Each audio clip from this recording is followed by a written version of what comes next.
What up, y'all? It's Shemaine. Just to give you guys a heads up, we're going to be getting a little personal this time. We're going to briefly touch on loss and just some depression in this video. But we're not going to get into the politics or any other bullshit pertaining to COVID or the vaccine. Y'all can take that elsewhere. If you're a 90s baby like me, you probably remember living through swine flu growing up. At the time, I was in middle school, and I had maybe a handful of classmates that had gotten it.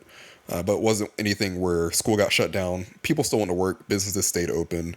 At the time, though, working from home just really wasn't a thing like it is now. Fast forward to pre-COVID 2020, and the whole world has changed. Smartphones are much smarter. The majority of us live on social media, and overall, life was okay. In the middle of January, though, my grandmother passed away, and for anyone that knows me personally, knows that I absolutely love my grandparents. Anytime I was at my grandparents' house, I'd always say hey to my grandfather first, and I'd go looking for my grandmother. She was always in one of three rooms, and after 23 years, I couldn't do that anymore. The house just felt empty with her being gone. So it was safe to say that I was oppressed for a good little minute. I wasn't doing the best in some of my classes, and as luck would have it, my girlfriend at the time also dumped me in March. So it was just like, damn, salt in the wound, you know? I was kind of just going through the motions is what I would tell people when they asked me if I was okay. Around this time, COVID was around, and it was being talked about more and more in the news, but my state hadn't shut down yet. I was able to enjoy my spring break, spend a lot of time at the beach just being down, and just deal with what I was dealing with at the time. A couple days before we were supposed to return to class, though, we got told that we would have a second week off. And eventually that second week turned into the rest of the semester being done through Zoom.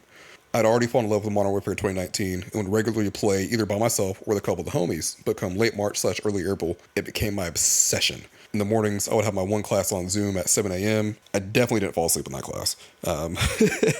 I'd sleep till about 9, get up and chill till about 11 when I had another class. And after that, it was COD, and more COD. Of course, I had the occasional break for food, to go touch grass, or to go to work when I was needed.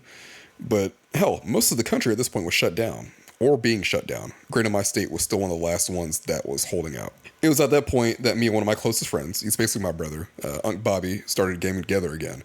He had jumped over to PS4 a couple years before COVID came through, and Modern Warfare 2019 was the first COD to offer cross-platform play, which meant for the first time in years, we could play together despite being on two different consoles. Me and him were always like army of two, right? We were just always on the same wavelength. We could always flow no matter what we played. And when it came to the leaderboards, we were always the top two or the bottom two. He eventually got an Xbox again, and we started game sharing, and introduced him to some of my homies that I was running with at the time. There was Ricky, who I became friends with over a love of paintball, his classmate Ethan, and my other two friends, Menace and DJ Killa C, and then I eventually met Menace's homie Catnuts. If two of us were on, we were at least in a party chat together, if not running game after game of COD or whatever else way into the late night hours. Then we'd do it all again the next day. It was at this point I saw just how funny it was watching the boys get blown up in COD. It started with Menace, and to this day, I have more videos of him getting dusted than I do anyone else. He hates it, but it's all out of love.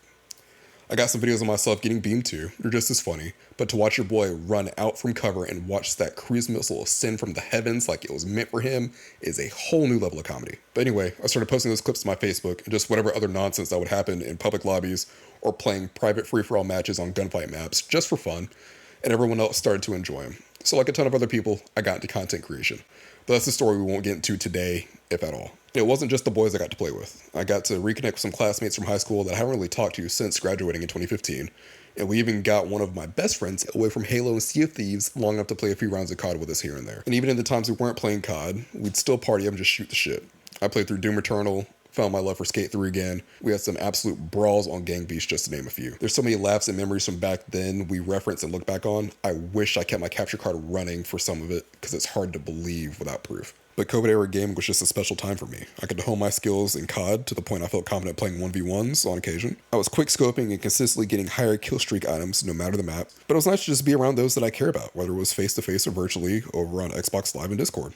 I was able to laugh my depression away. The tears of sadness from losing my grandmother turned into tears of laughter. So from the bottom of my heart, if y'all watch this, I just want to say thank you for keeping me sane at a time I could have lost it all. And I understand, not everyone had the same experience. I'd imagine a lot of people had the exact opposite of what I had. So I send my condolences to those that lost loved ones due to COVID or complications from COVID, or however you want to word it in general. Fast forward to today, we haven't been able to all group up like we once did due to conflicting work schedules and other life obligations. But the love is and always will be there. we still talk via many ways that the internet has provided us.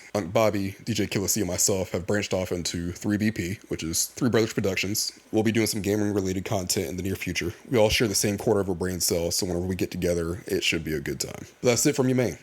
What was COVID-era gaming like for you? Even outside of gaming, did you pick up any new hobbies or find your love for an older one again? Let me know in the comments.